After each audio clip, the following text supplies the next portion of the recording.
Hello friends, যারা দেশ এবং দেশের বাইরে থেকে আমার এই ভিডিওটি দেখছেন সবাইকে ইউটিউব চ্যানেল এনআরবি গার্ডেনে সুস্বাগত। বন্ধু, আজ আমি আপনাদের দেখানোর চেষ্টা করছি এটা হচ্ছে দার্জিলিং কমলা।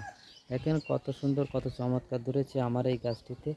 এর কিছু রহস্য নাই, এমন কোনো ট্রিটমেন্ট না। আজ আমি আপনাদের দেখাবো এ কী পরিচর্যা করে এত সুন্দরভাবে আমার এই গাছটিতে এই কমলা ধরেছে। এমন কোনো পরিচর্যা না যেগুলো আমি এখনই আপনাদের দেখানোর চেষ্টা করছি। দেখছেন বন্ধুরা, এর গোড়ায় দিয়েছি গোবর সার, অর্থাৎ পচা গোবর সার আমি এর গোড়ায় দিয়েছি। এবং এই মাটির সাথে কী মিশিয়েছিলাম বলেন তো?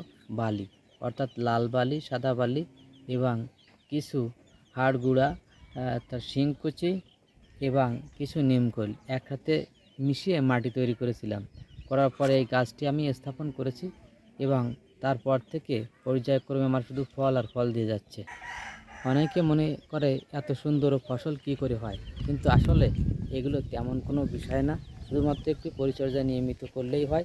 আর এখন যে এই মুহূর্তে দেখছেন না, এখন শুধু একটা জিনিস স্প্রে করলে হবে না, কয়েকটা জিনিসের ভিতরে একটু খেয়াল রাখতে হবে, সেটা হচ্ছে মাইক্রোনিউট্রিয়েন্ট।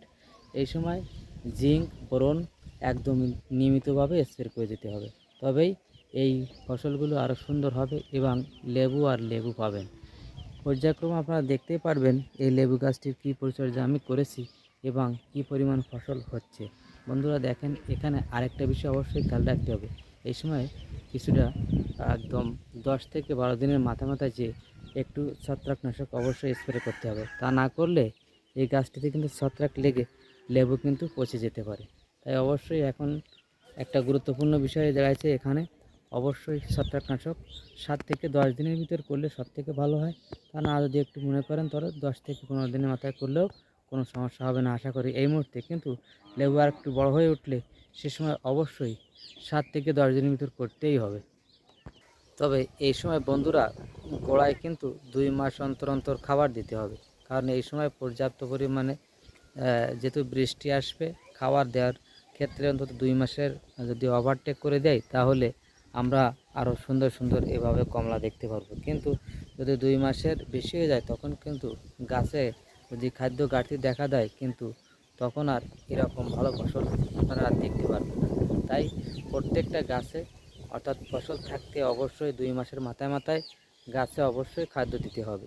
এভাবে যদি আপনারা পরিচর্যা করেন তবে আপনারা আমার মতো এরকম সুন্দর কমলা বা লেবু যে কোনো ফসল আপনার পেতে পারেন।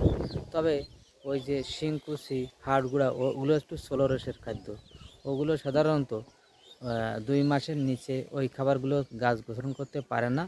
আর যেহেতু ওইগুলো গ্রহণ করতে পারে না, এই জন্য 2 মাসের মাথায় মাথায় এই খাদ্যগুলো অবশ্যই দিতে হবে, তবে এরকমভাবে লেবু পড়বে। তবে বর্ষার দিকে একটু খেয়াল রাখতে হবে, ওই সময় বিনা কারণে এক প্রকার লেবু ফেটে যায়, অর্থাৎ গাছের গোড়ায় জলাধিক্য বেশি থাকলে ওই সময় গাছ কিন্তু প্রচুর পরিমাণে জল শোষণ করে, সেক্ষেত্রে ফেটে যায়।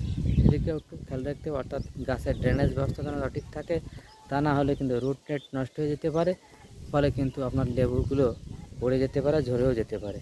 বন্ধুরা, আমার এই ভিডিওটি যদি ভালো লাগে, আমার এই লেবু গাছের ভিডিও যদি আরও দেখতে চান, তবে অবশ্যই লাইক, কমেন্টস ও সাবস্ক্রাইব করে আমাকে উদ্বুদ্ধ করবেন।